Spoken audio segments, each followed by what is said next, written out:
thinking, how wonderful to think you may hear my voice. I suppose it will have altered a little from being a girl.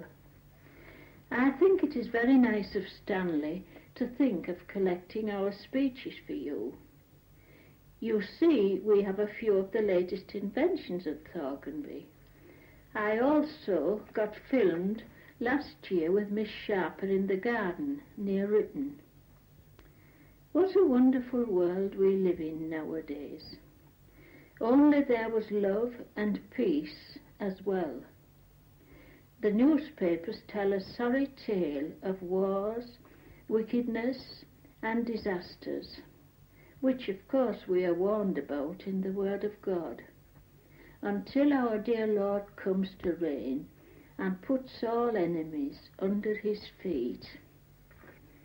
We had an American moody film at chapel last night, Fact and Faith, called The Red River of Life.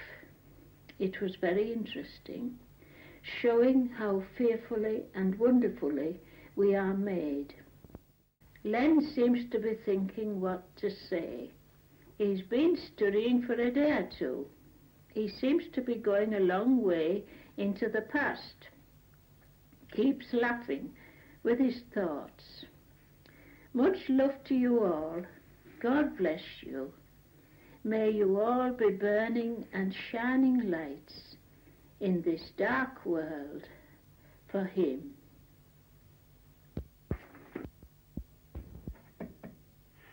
Hello, this is Len speaking. How are you all going on? We're pleased to have had letters from you, and wishing you a happy new year. Does have something to say to Ernie? Does he remember when it was living at Yew-Tree, giving me a big beetle? I often think about it, and he fell asleep in the armchair in the far room. I remember it as though it was yesterday, and I held it up while he woke up. Well, you ought to have heard such a noise he made.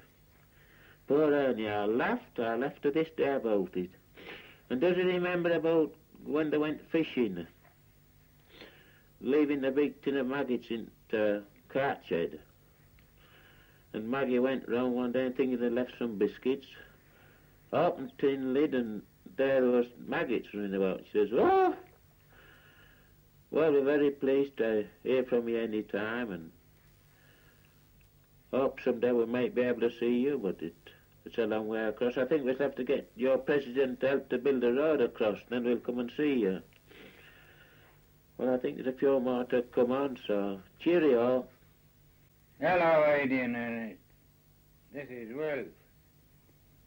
It's as well to tell you, because you'll never know my voice now. I haven't heard it myself for many years. But when I was in hospital, I was often given to understand I was talking loud. And Roland has often given me to understand that I was talking too loud at an auction. However, I can't help it. I often think about you, especially when I go to the shop. Before Ernest took it, I bought for him at the sale. And one of the items was that old pump against the shop door. And Mr. C. McNeil was very cross about Mr. Sharper having to leave. And he was telling people he would buy the pump just for spite. And pull it up and throw it over the edge. However, when the pump was sold, he had been talking to someone in the building, and they never knew till after I had bought it. And there the pump is today, where it always was. We have some nice people at the shop. They bought it somewhere about £2,000, I believe. I thought the picture of you and Ernest very good. Ernie looks much heavier than he used to. And you look remarkably well. Apart from my deafness, I am very well. I get about quite a bit on foot. I have a good mate, my grandson Nigel, and when the weather is all right, we get about and play cricket. And now and I am looking forward to taking the youngest one as well, Christopher. He's a fine, healthy boy. We haven't many people whom you would know about now. Of course, there is Kat. She lost her husband a month ago. Joe Gosley, you would remember, he looks well. And Ethel Mitchell has come to live at Elbington. You would also remember Alice Collins. She is still on the go. Bella's sister Ada is still nicely. I often think about the times we spent in the room. You playing one tune after another, and me charming in now and then. That'll be no good to me now, but the TV is a grand help. I enjoy looking in, and if I aren't interested, I have a few games I can play with myself. A card game and one called solitaire. We have had a very depressing summer. Rain, rain, rain. But with the new year, we are looking forward to better weather and better times. I was left to draw my remarks to a close now, and wish you and all yours a healthy, happy, and prosperous new year.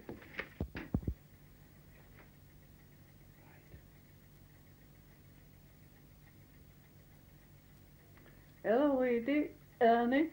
This is Bella speaking. Hope you are in good health and all your family, grandchildren and great-grandchildren. How I would love to see you all. It will be 47 years since you left here. Wishing you all a happy and peaceful new year. With love to all from Bella. Hello, Edie and Ernest and family. This is Sydney speaking. I don't suppose you will recognise my voice after all these years, especially on the tape. And I have always been a poor talker anyway. What do you think of this idea of recording our voices? It seems rather a one-sided conversation, doesn't it? I can hardly believe we have not seen each other for 46 years. It looks to me that we are no longer young, though Ernest and you seem to be still running the business. I think you're wonderful. We have a lot to be thankful for, haven't we? Especially in having our children and grandchildren near to keep an eye on us. What a change has taken place in the world since you went to America. You are not much more than 24 hours away now, if we travel by air. The world is a much smaller place, but very unsettled, I'm afraid. We hope your new president will be a great help in maintaining peace in the world. Even farming is different now, with machines for almost every job, even the old milking. It was often dangerous to look into the cows when we were boys, when we were milking, wasn't it? There was a chance you might get one in the eye. Now it is machine milking, and the tanker fetches it away. A lot of hard work has been taken out of other branches of farming too. But we shan't forget the weather of 1960. I can't remember such a wet year. It's been difficult getting crops in. Though we have managed to get all ours in, I'm thankful to say. Many farmers round about have corn out yet, and potatoes still in the ground. Yes, I am sure you will remember the floods at Yewtree, but we enjoyed them, if anything, I believe. Now I must try up with our love to you all, trusting you will have better health in the new year.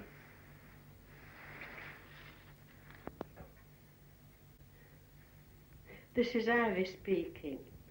Isn't this a wonderful moment? The thought of you hearing all our voices has given us a great thrill, I can tell you. It is the memories of over 40 years ago that come to mind. Do you remember the first time I met you both? It was a dark night in March 1908. the night before your wedding day. It was at the little shop at Thorganby. And Edie, you were sitting on the hearth in the kitchen. Do you remember taking Dad and I and Auntie Eliza to Yew Tree to see your wedding presents? I shall never forget entering the kitchen and being confronted with all your brothers. That was something I hadn't bargained for. Much less did I think that one of them would be my lifelong partner. Well, it has been a good partnership. We have been very happy through all the years, and God has blessed us with good sons and daughters-in-law and grandchildren. We have had a most happy Christmas amongst them. They keep us young with their games and fun. We should love to see you both, but of course America is your home now, and England would seem strange to you. Ernest would find York very much altered. The old family businesses are disappearing one by one. Connings has gone, and Borders in Coney Street has gone too. The larger multiple stores are taking their places, but the dear old Minster is still there, and Centenary Chapel, and the Mansion House, and Roundtrees and Terry's. Hope you get some of their chocolates in your store. Well, I suppose my time has nearly gone. We do love to receive your letters, and we both wish you a very happy new year, with a good measure of health and strength. We all hope and pray that peace may be maintained in the world, but we may have peace in our hearts, as the Scripture says, Thou wilt keep him in perfect peace, whose mind is stayed on thee, because he trusteth in thee. I am just remembering that it will soon be Hilda's birthday, so please give her our very best wishes. God bless you both, and don't forget to write soon. This is Agness speaking. Dear Edie, when I said goodbye to you on Cliff Common Station nearly 50 years ago, we little thought that the next time you would hear my voice would be through this modern medium recorded by a then unborn Stanley. We think it is a lovely idea for you to hear our voices, but I feel sure you and your family will be surprised to hear such a Yorkshire accent coming over the tape. We often think of you and rejoice to know that your wonderful gift of music has brought you in touch with such nice people. Going back to Cliff Common Station, I fully expected that when my grandfather had got more used to the idea, we should be following you to the USA very shortly. But of course the war came on us, and we got so busy with Robert's farming affairs that we never reached you. It makes one wonder if we should have been richer in worldly goods if we had managed to get over. But I'm afraid we have never made a fortune here. In fact, I seem to have made little of my life. The only benefit to mankind has been through our family. We do feel that Dorothy, so much like you and your mother in looks and manner, has helped a great deal of people by being a nursing sister. And though they are both very ordinary people, we have heard from countless people what a blessing and help Peter has been to them spiritually. And of course he fought for his country from D-Day to the Rhine, as did your Freddie. Donald is a hard worker and in a good position in life. It may interest you to know that when the little boy I so dearly loved in those days, Norman, was getting into the train, he gravely presented me with a pebble, which I still treasure. When you have time, write and tell us how they are all doing. Ivie and Sydney have been a great comfort to us. We find peace when we visit them. I suppose my 2 minutes is up, so I must now finish by wishing you and Ernest joy and health and happiness in 1961. This is James Arthur Morris. Thanks to Stanley, we are given this opportunity to give you our season's greeting by voice. A very happy and prosperous new year to you, Edie, Ernest and the family, grandchildren included, of course. It must be nearly half a century since we last saw you. Most of the men folk have now got quite a party on the top. I have intended writing to you for some weeks. Agness said it is my turn to write. It is not that I have forgotten you, just pure laziness. But anyway, I was never too lazy to meet you as you returned from your music lessons in the village. I remember those times with pleasure.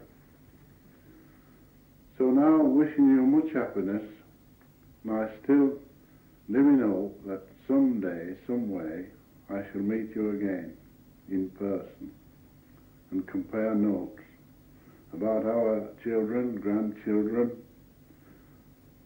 We are 5 boys, as you already know.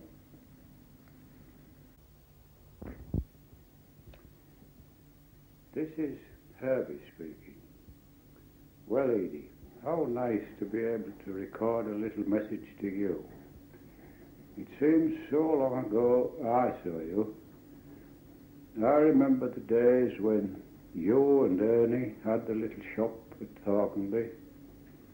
How I went round the village with Ernie to introduce him to all the residents and to inform them that he had taken Mr. Sharper's shop and how pleased he would be to supply their needs in the grocery line. I remember your shops at York and coming to stay with you there. I remember you best as a lovely player on the piano. How you thrilled me in those days. I accompanied you sometimes with comb, etc. Sat on the table or sat under it. That seems many years ago. And we are all much older now, with grandchildren round us. We have 5 grandsons, no granddaughters yet. I can assure you, there is no shortage of Patricks at Thorganby, Skipwith, and North Duffield. I think we are quite famous as farmers in this part of the country. 5 Patrick Methodist local preachers, 2 of Sydney's boys, 1 of Wilf's, myself and 1 son. My daughter Grace plays the piano just like you.